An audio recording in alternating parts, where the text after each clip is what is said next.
नमस्कार मित्रमैत्रिणींनो. गेल्या 2 व्हिडिओमध्ये तुम्ही पाहिलं असेल, की मी हे सांगितलं, की भाजपने एम-आय-एमला कशी मदत केली. आताच्या व्हिडिओमध्ये मी हे सांगणार आहे, की भाजप आणि ओवैसी यांचा पक्ष हा कसा सारखा आहे किंवा ओवैसी यांची एम-आय-एम ही मुस्लिमांची बी-जे-पी आहे. हे मी ओवैसी यांच्या मागच्या आठवड्यातल्या काही भाषणांवरून तुम्हाला पुरावे देऊन त्यांच्या भाषणातले त्याच्यामध्ये जे ते धार्मिक गोष्टींचा उल्लेख करतात ते सगळं सांगून मी तुम्हाला समजवणार आहे.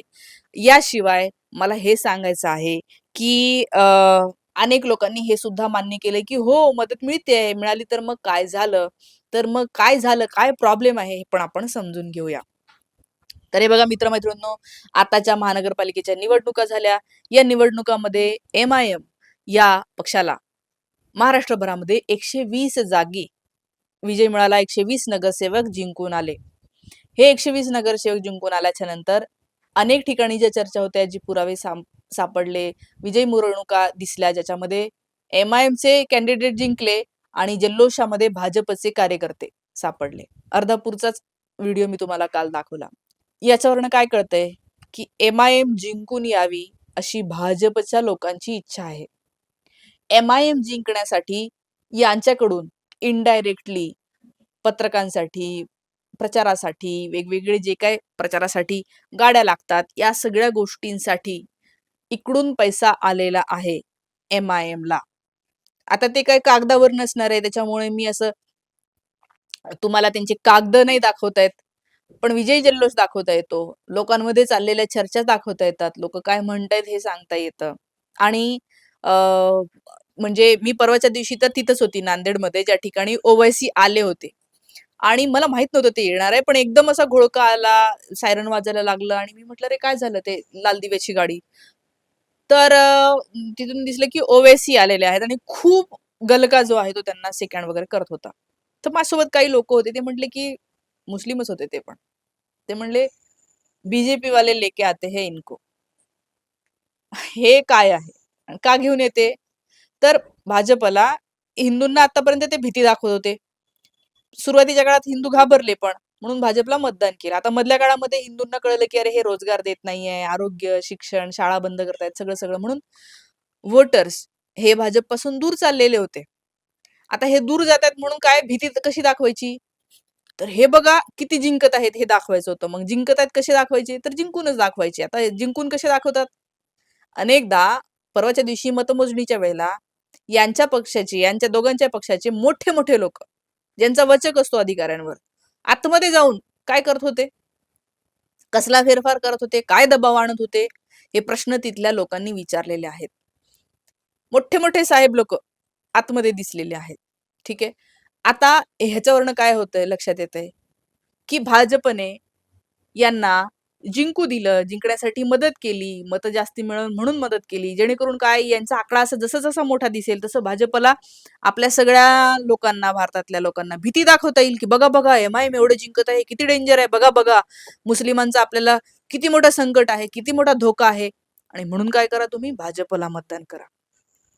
बरं, आता हे जे एम-आय-एम आहे यांचे मी तुम्हाला काही ओवैसी यांचे भाषणं सांगते. परवाच्या दिवशी ओवैसी जेव्हा नांदेडमध्ये आलेले होते, त्यांच्या भाषणाची मी सुरुवात पाहिली.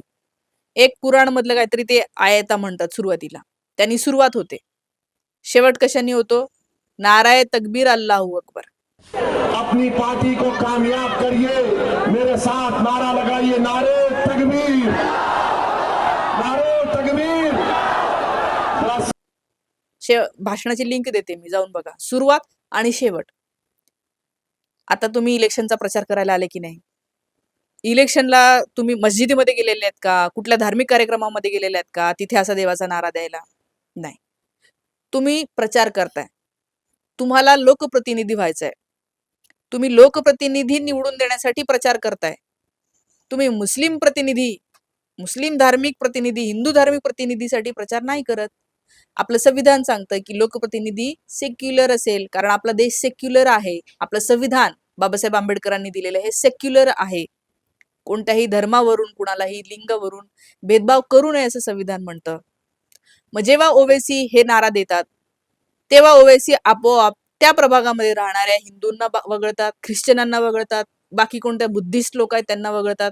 या सगळ्यांना असं वाटतं की नाही नाही, हा पक्ष फक्त मुस्लिमांचा बघतो आणि मुस्लिम खुश व्हावेत की हा, आमच्या देवाचं, आमच्या अल्लाचं नाव घेणारा कोणीतरी आहे आणि आम्ही ह्यालाच मतदान देणार. भावांनो, यांच्यात आणि भाजपमध्ये काय फरक आहे? कारण तिकडे जय श्रीरामचे नारे होतात तुमची सभा संपल्याच्या नंतर. आपलं संविधान नाही म्हणत कुठलाही देव, ना देव म्हणत, ना धर्म म्हणत, ना अल्लाह म्हणत, काही नाही. आपलं संविधान म्हणते की जेव्हा तुम्ही जनतेच्या प्रांगणात आलेले असतात, जेव्हा तुम्हाला देशाचे नगरसेवक व्हायचे आहे, नगराचे त्या म्हणजे तुम्ही देशाने तुम्हाला निवडून दिलेला आहे असंच ते अर्थ होतो. तेव्हा तुम्ही फक्त आणि फक्त संविधान हेच मान्य करायला पाहिजे आणि सगळ्या लोकांसाठी काम करायला पाहिजे. पण इकडे जय श्रीरामचा नारा देतो म्हणजे हे सांगतात की आपण कसे भारी आहोत, इकडे अल्लाचा नारा होतो म्हणजे आपण कसे भारी आहोत. या दोघांमध्ये काहीच फरक नाही. कारण ओवेसीच्या भाषणामध्ये अजून एक पाहिलंय, नगरपालिकेच्या निवडणुकीला ते वक्फ बोर्डाचे विषय काढतात, ते मस्जिदींचे विषय काढतात, कबरींचे विषय काढतात. परवाच्या भाषणामध्ये बघा, अरे महानगरपालिकेच्या निवडणुकीला तुम्ही नाल्यांविषयी बोला, रस्त्यांविषयी बोला, नळालेलं पाणी, स्वच्छ पाणी, खराब पाणी याच्याविषयी बोला, नगरपालिकेच्या शाळांविषयी बोला. ते नाही बोलले, दोन्ही भाषणामध्ये नाही बोलले. त्यांनी सांगितलं की वक्फ बोर्ड बिल आलेलं आहे, त्याला कसं फक्त मीच एकटा सपोर्ट करतो असं ते सांगतात.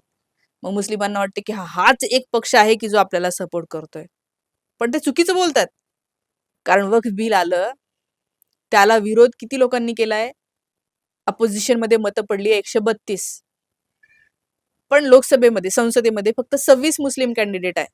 मग 26 मुस्लिम कॅन्डिडेट असताना 132 लोकांनी विरोध केला, याचा अर्थ काय आहे? बाकी नॉन मुस्लिम ही लोकप्रतिनिधी आहेत, पक्षामधले लोक आहेत की ज्यांना वाटलं वक्फ बिल हे चुकीचं आहे. त्यामुळे ओवेसी जे स्वतःकडे क्रेडिट घेतात की मीच एकटा मुस्लिमांना वाचवतो, चुकीचं आहे. बाकीचे लोकही आहेत. हे 100 कोण शोधून काढा तुम्ही, 26 पैकी हे बाकीचे कोण आहेत?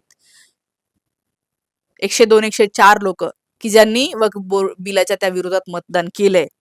आणि दुसरं म्हणजे त्या भाषणामध्ये ते फडणवीसांना बोलताना दिसत नाही. से हमारी मस्जिद, दरगाह और खानकाह को छीनने के लिए अजीत पवार भी सपोर्ट किए, शिंदे ने सपोर्ट किया, सबने किया. पूर्ण भाषण मी पाहिले.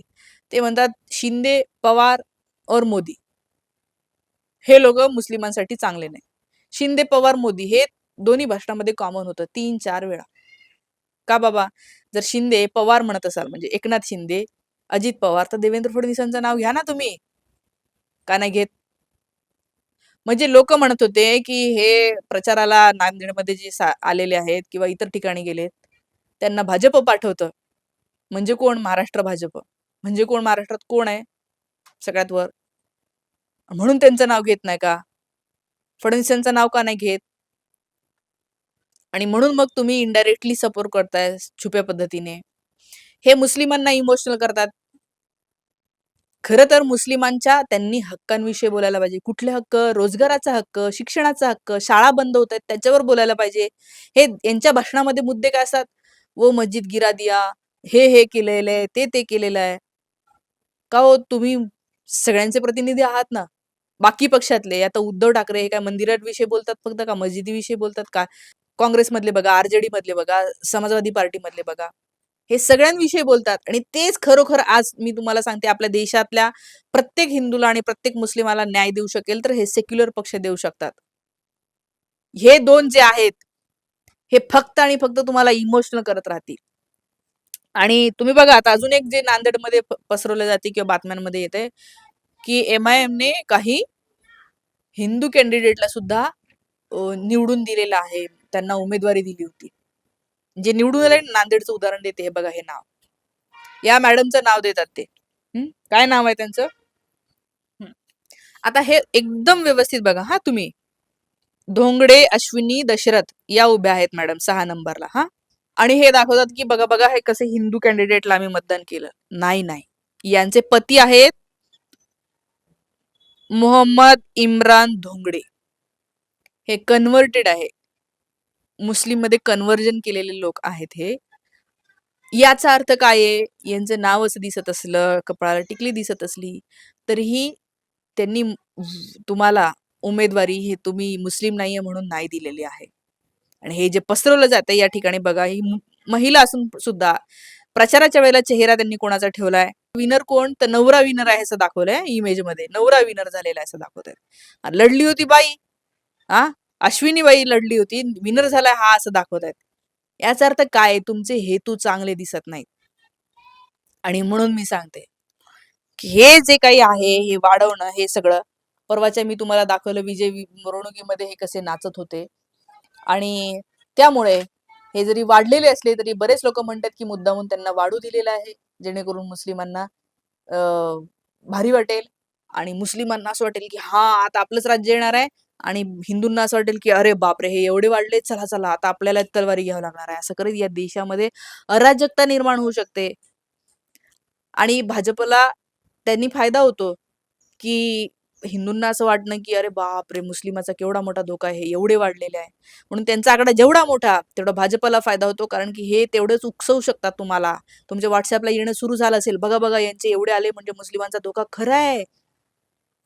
हे तुम्ही वाढवलेलं दाखवलेलं आहे मुद्दामून तुमचं पॉलिटिक्स खेळण्यासाठी. आणि म्हणून या देशाला मध्ये नेण्यापासून वाचवा, नाहीतर अफगाणिस्तान आणि पाकिस्तान याच्यापेक्षा मी दुसरे शब्द नाही घेऊ शकत. त्यामुळे ज्या देशांनी शिक्षणाला महत्व दिलं, लिबर्टीला महत्व दिलं, प्रेमाला महत्व दिलं, तेच पुढे गेलेलं आहे. या धर्माच्या याच्यात धर्म आपल्या प्रत्येकाच्या घरामध्ये आहे, तो घरात ठेवा, रस्त्यावर नका आणू. आणि आपल्या देशाला पुढे नेण्यासाठी मला असं वाटतं या गोष्टी समजून घ्या. अनेकांनी मान्य केलंय, अनेक लोक म्हणतात की अहो ते आधीचे हे होते, आधीचे ब्राह्मण जातीत आलेले होते आणि त्यांनी कन्वर्ट केलेलं आहे म्हणून ते भाजपला मदत करतात. काही लोक म्हणतात हो हो मदत करतात. अनेकांनी मान्य केलेलं आहे की हो दिसतच आहे की भाजपने मदत केलेली आहे. अनेक मुस्लिमांना माहिती आहे, खूप लोकांना हे माहिती आहे, पण बऱ्याच लोकांना माहिती नाही. म्हणून मी हे सांगते, इथून पुढे लक्षात घ्या. अर्थात MIM हे आता म्हणजे ओवेसी हे आता तेवढे भाजपसारखे कट्टर दिसत नसले तरी येत्या काळामध्ये ते तसे होऊ नये अशी इच्छा आहे. कारण की आपल्याला शांततेत राहायचं, आपल्या पुढच्या पिढ्या शांततेत राहिल्या पाहिजे असं वाटतं. थांबते. Thank you so much.